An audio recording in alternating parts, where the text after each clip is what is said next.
प्रवाशांच्या जीवाशी खेळणारी लुटारू टोळी अखेर जेरबंद। नगर छत्रपती संभाजीनगर महामार्गावर प्रवाशांना लुटणाऱ्या धोकादायक टोळीचा अखेर पर्दाफाश झाला आहे।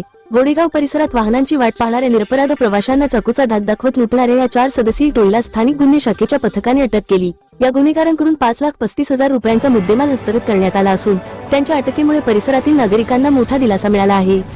पोलिसांनी अटक केलेल्या आरोपींची नावे विश्वास रमेश पंडित, 28 रोहन बाळासाहेब मोरे, 21 संदेश अनिल पेटारे, 21 आणि सोपान पांडुरंग वाबळे, 27 अशी असून सर्व आरोपी ही शेवगाव तालुक्यातील भवी निमगाव येथील रहिवासी आहेत।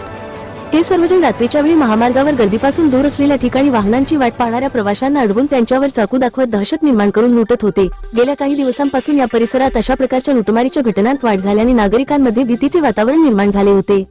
या टोळीविरोधात पोलिसांनी आखलेल्या सर्जनशील रणनीतीमुळे ही कारवाई शक्य झाली। पोलीस निरीक्षक दिनेश आहेर यांना मिळालेल्या खात्रीशीर माहितीच्या आधारे वांबोरी फाटा परिसरात सापळा रचण्यात आला। काही वेळातच चौघांनाही ताब्यात घेण्यात आले। पोलिसांनी केलेल्या प्राथमिक चौकशीत आरोपींनी लुटमारीचे गुन्हे कबूल केले असून या टोळीविरुद्ध आणखी किती घटना घडल्या आहेत याचा तपास आता सुरू आहे। सदर आरोपींना पुढील तपासासाठी सोले पोलीस ठाण्याच्या ताब्यात देण्यात आले आहे।